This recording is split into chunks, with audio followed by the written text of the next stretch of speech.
Hey, what's up, you guys? I'm Jaquan, I'm Jasmine. and welcome to the Film Film Spill. Spill. So today, guys, we're going to be reviewing seasons 1, 2, 3, and 4 of the series 3%.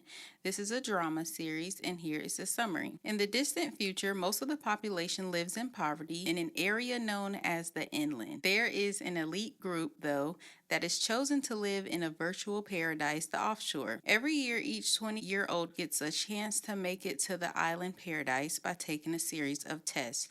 Only 3% of the candidates succeed and qualify to leave the impoverished inland area. Netflix did a good job with this series.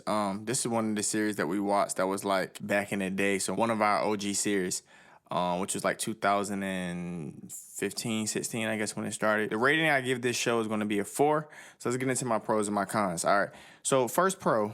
Really good plot. I think the plot was really, really different compared to a lot of other shows that I've watched. The test that they had to take in the process was unique. I really enjoyed the Joanna character throughout the series. It was crazy when Marco got crushed in season 1. Finding out Ezekiel used to be a part of the cause was crazy as well. Also crazy finding out that Tiago stole Raphael's chip.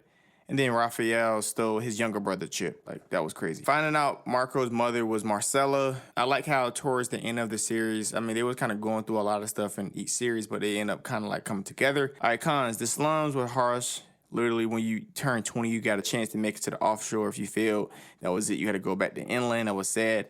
When the participant Alice killed himself because he wasn't selected in the beginning. When Julia drowns herself, Ezekiel's wife. I didn't like Gloria.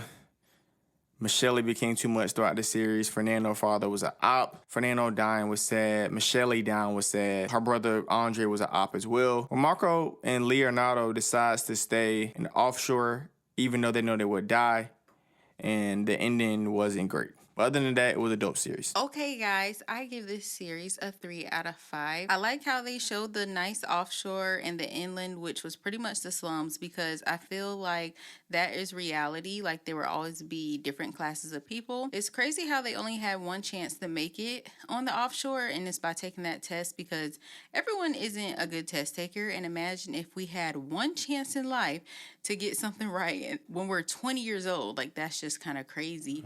And then that one test determines if you live in poverty or you'll be well off for the rest of your life. So I think that was crazy. I think the tests were cool because they were different and hard. And for them to be 20 years old and figure out those tests, I think that was cool. Yeah, especially that blind lady one. That was a crazy one. I like Joanna, but they could have gave my girl some chapstick. I feel like in majority of her scenes, her lips was just like so dry. It's messed up how Raphael failed the process originally and then stole his brother's registration. That was messed up. In season 2, the backstory of the founding trio that turned into the founding couple was very interesting. I was getting kind of confused when it was about the cause and Michelle and everybody, because it seemed like one minute it was a part of it and the next they aren't. In season 3, I like the shell. I think it was a cool idea as a third option for people to go to, and they were stocked with so much food and supplies. It was a good idea, but it was a bad location because it was in the middle of a desert and they would get like bad sandstorms. It was sad when she had to eliminate people and have her own process because the shell couldn't feed all of the people when they lost majority of their food supply. And then she got overthrown when all the people she forced to leave end up banding together and taking the show over. So it was kind of sad because it was like she tried to have like a extra place for people to go to, and then she couldn't hold all the people. Another crazy thing that happened in this season was the flashback. During the 10th process, the offshore realized that they were running out of supplies and they needed a way to reduce the population. So that's when the founding couple came up with the idea of sterilization, but it applied to the kids who are currently living on the offshore as well. So they ended up sending all of those kids who are now sterilized back to the inland until they turned 20 and were eligible to go back through the process. And the founding couple had a daughter named Tania, who was 9 at the time of the sterilization and sent to the inland. And when she turned 20 and went through the process, she failed the first test and was eliminated. And she tried to ask her parents for help, and they didn't help her. And so she was the person who actually founded the cause. In season 4, I don't have much to say about it. It was just a lot of back and forth between the offshore, the inland, and the shell. Some people died, and at the end, everyone basically came together as one unified people led by Joanna. So it was a pretty good series, and I give it a 3. Just like always, make sure you guys like, subscribe, and comment. You guys have a good one.